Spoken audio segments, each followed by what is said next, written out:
Welcome to our deep dive on osteoporosis and osteomalacia, two topics that you definitely don't want to stumble on during your postgraduate exit exams. We're going to be breaking down these concepts based on the Orthopaedic simple notes. You can find those at mokyingren.sg. These notes were put together by Dr. Mokyingren. He's a sports surgeon who aced his FRCS in 2022, so you know they're top-notch. Now, let's get started. First things first. What exactly is osteoporosis? It's more than just, weak bones, right? Right. Osteoporosis is actually a systemic skeletal disease where your bone density is reduced, even though the bone's mineralization is normal. You can imagine like a sturdy brick wall, but some of the bricks are missing. So that's kind of what's happening in osteoporosis. The framework is there, but it's just not as dense, so it makes it more prone to fractures. Okay, that brick wall analogy really helps paint a clear picture. So how do we actually diagnose osteoporosis? We hear a lot about T-scores. Yeah. But I'll admit, I sometimes get those mixed up with Z-scores. Can you break those down for me? Absolutely. Think of it like two runners on a track.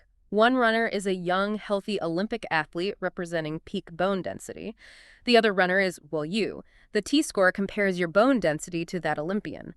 If your T-score is less than minus 2.5, that's like lagging way behind the Olympian, and it's the clinical definition of osteoporosis. Now, the Z-score is a bit different. It compares your bone density to others in your age group, like comparing yourself to other runners in your age bracket.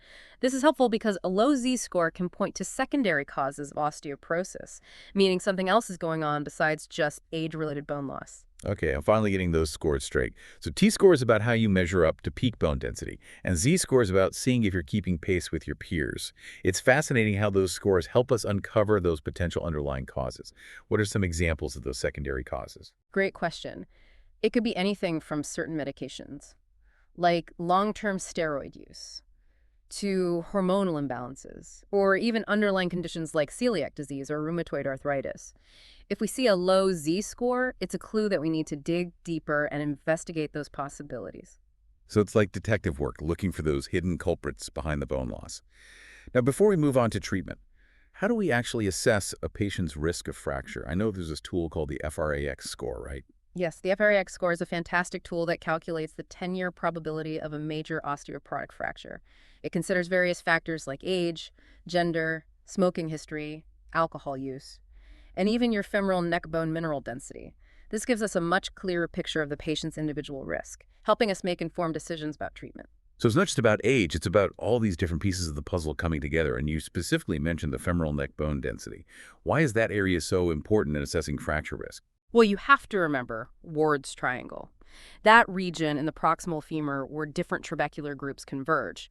It's a known weak spot, especially in osteoporosis, and where fractures often originate. Plus, there's a mountain of data available for femoral neck bone density, making the FRA score more reliable and accurate. Ward's triangle, got it. It's amazing how these seemingly small anatomical details can play such a significant role. Now, we've talked about assessing fracture risk, but how do we actually measure bone density in the first place? The gold standard is a DEXA scan, which uses two different X-ray beams to measure how much radiation is absorbed by your bones.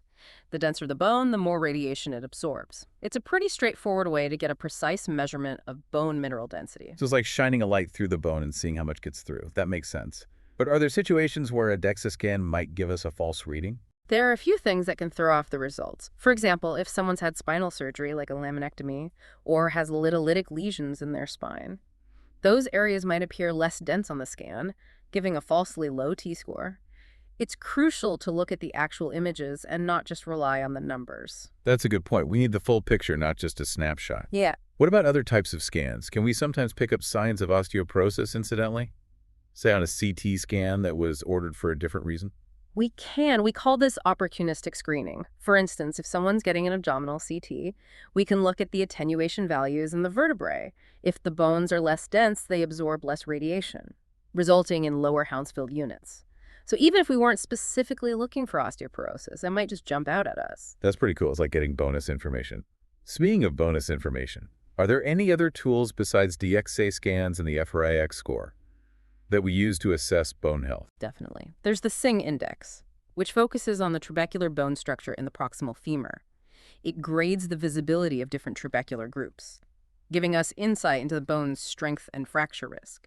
Okay, so we have a whole arsenal of tools to evaluate bone health from different angles. Now, once we've diagnosed osteoporosis, what are our treatment options? I know a lot of people are familiar with bisphosphonates. Bisphosphonates are definitely a mainstay of osteoporosis treatment. They work by inhibiting osteoclasts, which are the cells responsible for breaking down bone tissue. Essentially, they help slow down bone loss. Think of it like putting the brakes on a runaway train. So they're slowing down the bone breakdown process. That makes sense. But I also know there are different types of bisphosphonates, right? Can you break those down for us? There are two main types, nitrogenous and non-nitrogenous. Nitrogenous bisphosphonates like alendronate and risogardronate work by directly inhibiting osteoclasts. Non-nitrogenous bisphosphonates, on the other hand, induce osteoclast apoptosis or programmed cell death. Both types essentially achieve the same goal of reducing bone resorption, just through slightly different mechanisms. Interesting. So they're targeting those bone-resorbing cells in different ways. This is all incredibly important for orthopedic residents prepping for their exams. And remember, we're breaking this down based on the Ortho Made Simple notes. You can find those in mokyingren.sg. They're a lifesaver for anyone facing those postgraduate exams. It's true, understanding the nuances of these medications is key. But let's not forget, bisphosphonates aren't the only tool we have. We also have RNKL inhibitors like denosumab, which work by preventing the maturation of those bone-resorbing osteoclasts. So iron kale inhibitors are like cutting off the supply line, stopping those osteoclasts from even forming in the first place. That's a pretty neat trick. But are they only used for osteoporosis? Not at all. They're quite versatile. Also used in conditions like multiple myeloma and giant cell tumors, where controlling bone breakdown is crucial. Wow, that's good to know. It seems like there are always more connections to be made between these seemingly separate conditions. Now, before we move on, are there any downsides to using bisphosphonates? I've heard they can have some side effects. You're right. Like any medication, bisphosphonates have potential side effects. Some people experience gastrointestinal issues like a reflux or heartburn, and there's a rare but serious risk of osteonecrosis of the jaw, which is essentially bone death in the jaw. That sounds pretty alarming. How do we weigh those risks against the benefits? It's all about careful patient selection and monitoring. Before starting anyone on bisphosphonates, we always check their renal function and ask about any history of GRRD. We also need to make sure patients understand both the potential benefits and risks involved. So it's about having that thorough conversation with the patient and individualizing the treatment plan. Now, are there specific guidelines that help us decide when to start someone on bisphosphonates? Absolutely. We follow guidelines from organizations like the National Osteoporosis Guidelines Group and ICE. They recommend starting bisphosphonates in a few key scenarios. Firstly, if the FRX score indicates a 10-year risk of major osteoporotic fracture greater than 20%. We strongly consider starting treatment, even without a BMD measurement. So the FRX score really can guide our decision-making. What other situations would warrant starting bisphosphonates? Well, if a patient over 50 has a minimal trauma fracture of the hip or spine, that's a major red flag. We can pretty much presume osteoporosis and start treatment without even needing a DEXA scan to confirm it. Wow, so the fracture itself can be a deciding factor. That's important to remember. It is. And finally, for postmenopausal women over 50 who are starting oral steroids, like prednisolone at a dose of 7.5 milligrams or more per day for 3 months or longer, we recommend starting bone protection concurrently. Steroids can really wreak havoc on bone health, can't they? They can indeed. They increase bone resorption, making people much more susceptible to fractures.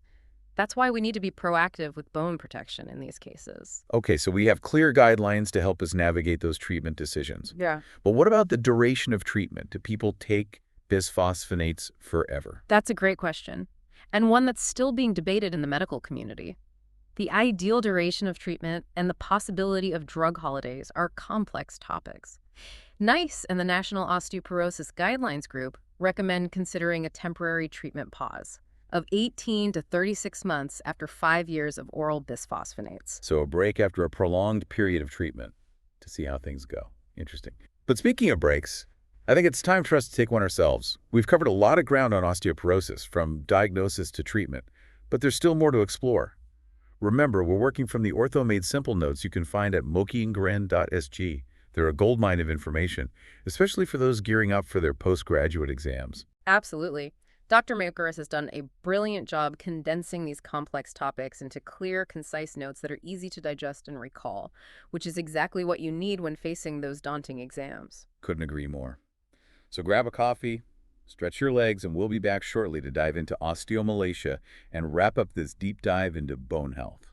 Welcome back, everyone. Ready to tackle osteomalacia? It's easy to get it mixed up with osteoporosis, but remember, they're distinct conditions that both weaken bones, but through different mechanisms. Exactly. So osteoporosis is like that brick wall with some bricks missing less bone overall.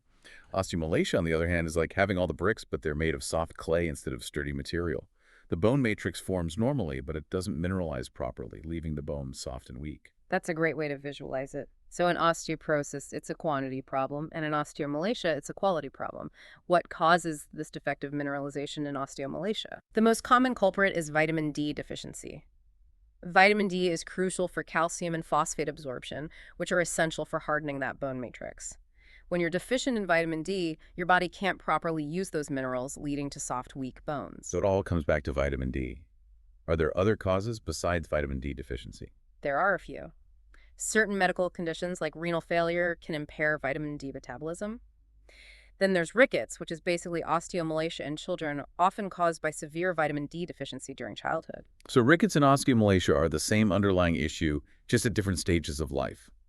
That really highlights how important vitamin D is throughout life. Right. Okay, let's talk about how osteomalacia actually affects the bone's ability to handle stress.